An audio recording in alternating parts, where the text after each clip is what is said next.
All right, today I want to talk a little bit about depression. It's one of those dirty little secrets about narcissistic abuse recovery that just seems to creep its ugly little head up a lot and cause all kinds of problems. Now, one of the things to realize is that it's part of the process, and it's normal, although it's not a lot of fun, but it's something that we all are basically going to have to go through. And it has this tendency to come up time and time again. So that's kind of the case that I've been in the last few days. Not that anything really bad has happened, right? So I mean, that's one thing I need to make clear. It's not like something's happened. It's not like I got served with additional papers or some other drama has come up with the ex.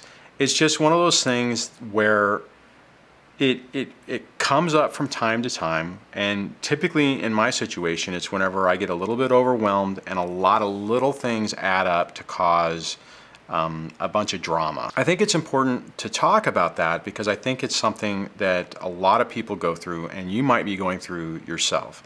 And it can get really confusing because if you're dealing with it and things are going relatively well and you're doing better and things seem great, and then you wake up one day or something happens, some little thing seems to happen and it completely throws you off. That's what happened last week, right? I mean, it's not that anything really bad happened. It's just a bunch of little things piled up with, personal stuff. Typically, it's when everything starts, kind of little things across the board start to come together. And that's pretty much what happened. And you add that with getting a little bit run down, maybe not getting as much sleep or not getting as much rest as you need. And then you find yourself sliding down this, back into this pit of despair that you may not have anticipated. Now, I'll tell you, in the early stages of this, it's really tough because you think when things are going better, you're like, hey, things are going better. I'm getting over this. Things are turning around. And when something happens and it starts to pull you back in, it can really take you for a spin. It can really be devastating. And one of the things you have you have to keep it in perspective. That's really the point, is you have to look at the situation and look at it from a bigger picture, right? And what I mean by that is if we've, in some of the other videos I've talked about journaling, and I've talked about, writing things down is journaling, but doing things to remember to document the progress that you have made. And one of the reasons I always say that is critical is because when you have those moments where things seem to get a little bit overwhelming and that it seems like the progress you've had is either lost or is you didn't have it or whatever, you lose sight of it, having something to anchor you to your progress, to the good things that have happened, is really important for you to be able to get through this. Now, for me, I've recognized a trend throughout my life. I mean, I'm not a spring chicken anymore, so I know that the times that I fell in those modes, even before this relationship, that things always tended to work out. But when you're in the middle of it, when that depression starts to grab hold of you and pull you back, one of the first things that go is you start to forget about the good times or about how things used to be. You get so wrapped up in the depression and the anxiety and the stress that you think that is what is completely real. You can even have a situation to where you think that, well, I was just in denial when things were good, which is just, I mean, how counterproductive is that, right? It's like, well, let's see, I feel like crap, so let's look at the times where I didn't feel like crap, and those must not have been real because this is real, right? I mean, it's like just saying it out loud shows just the negative way of thinking and how it can suck you in. And I'm sure that you probably have fallen into the same boat. Now, the problem is when you're recovering from narcissistic abuse and you're dealing with this, well, and it's really tough in the early stages of it because you don't really get a break. You're constantly dealing with the scenario and what's happening, and it's like everything's coming at you from multiple angles, which is incredibly tough. One of the things is that you have to take a pause. You have to take a breather, so to speak, to be able to take a step back and really look at the situation. Okay, so like I was talking about just a minute ago with the trend, or like the trend that I've recognized is typically something happens. There's an external influence that causes me to start thinking negatively. Now, that external influence can be a work-related thing, a family-related thing, finances. It's all kinds of different things. And if you couple that with getting tired and run down, it's a really bad mix.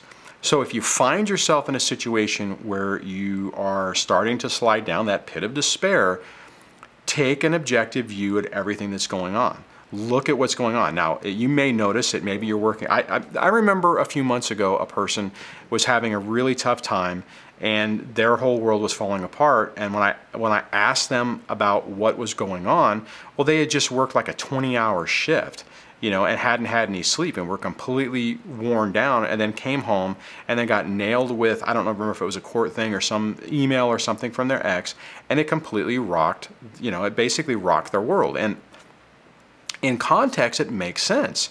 Whenever you're worn down and you're not refreshed, you're not thinking as straight, and you have a tendency to be more catastrophic in the way you think. And if you can recognize that, then when it happens, then you can pause yourself. Even if you are really worn down, you can actually take a pause and go, oh crap, yep, this makes sense. I've been working at late hours, I'm worried about money, and something's happening with your kids, That's enough for your entire system, your baseline system, to just kind of crumble and start dragging you down in this pit of despair. If you find yourself in that situation, you recognize it, right? Take a pause and recognize what you're going through and take a step back, because then you can look at it and go, oh, okay, this is what's going on, and take the steps that you need to take to help you get through it.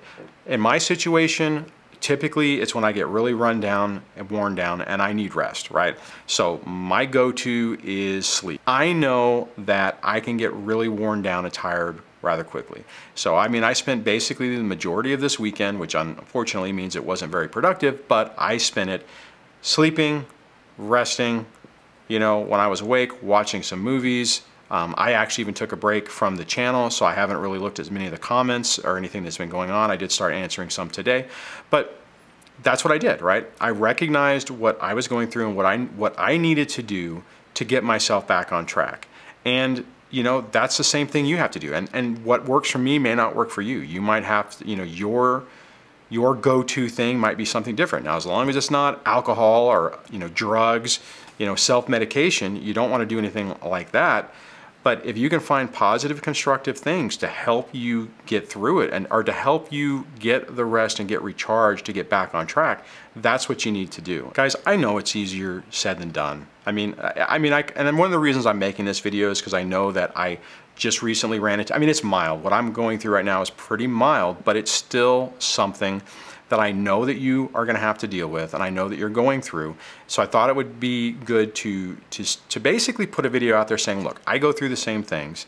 It isn't all just rainbows and butterflies, though for the most part things are going pretty good. But there's still times where things just kind of wear you down, and you have to be careful of it. You have to be aware of it, and when it happens, you have to recognize it, like I said, so that you don't allow it to overwhelm you. Okay, so on that, I'm gonna wrap this video up. If you want to add into the discussion, please do that in the comment section below. If you like this video, please give it a thumbs up. If you like the channel, please subscribe. And if you haven't gone over to the Dad Surviving Divorce website and signed up for the newsletter, if you could do that, that would be greatly appreciated. One of these days, I am hoping to actually figure out how to do something with that site to make it look better. I'm not thrilled with how it is, but I'm not exactly a WordPress genius either, so it's obviously slow going. So on that, hopefully you're having a great day. Things get better. If you're stuck in a depression, give yourself the time to heal from it and to deal with it. Keep it in perspective, look at what's really going on, and try to recognize where the triggers on this are coming from, and hopefully you'll be able to see that you're just taking things out, you're making them more catastrophic than they need to be, which is driving into this depression. And you know, everyone's going to go through it. Anyone who's been through this narcissistic situation, it's even going to be that much worse. So on that, hopefully you're doing all right, and I will talk with you guys in the next video. Take care. Bye.